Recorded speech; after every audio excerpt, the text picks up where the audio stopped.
কিভাবে মারা গেছে? ওনার নাম হচ্ছে বিরলাল দেববর্মা। বিরলাল দেব। ওনার যখন তো অন ডিউটিতে। কোন জায়গায় ডিউটি করে?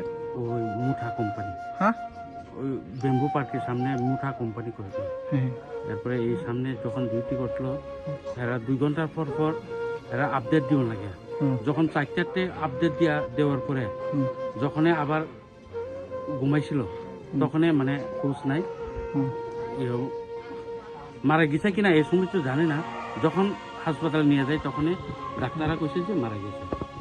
ওনার সঙ্গে কেউ বা কারা আছে? ওনার সঙ্গে আছে একজন এর বন্ধু, তো সুমিত দেববর্মা। তখন হজাক করছে, যখন এরপরে উঠছে না তখন ঘরের মা বাবা হেরারে ফোন করছে আর কোম্পানির মালিকের ফোন করছে। তখন সব কিছু লোকজন গিয়েছে, এরা উঠাইয়া হাসপাতালে নিয়ে গেছে। হাসপাতালে নেওয়ার পরে ডক্টররা কইছে মারা গেছে। না কত বয়স? এই তো 29-30 বয়স।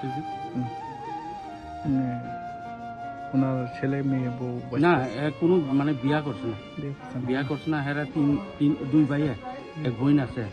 আর এক বোন আর এক ভাই বিয়া করে দিছে। হ্যাঁ, সবথেকে ছোট আছে লাস্টে। ওই মা বাবার লোক থাকে। যে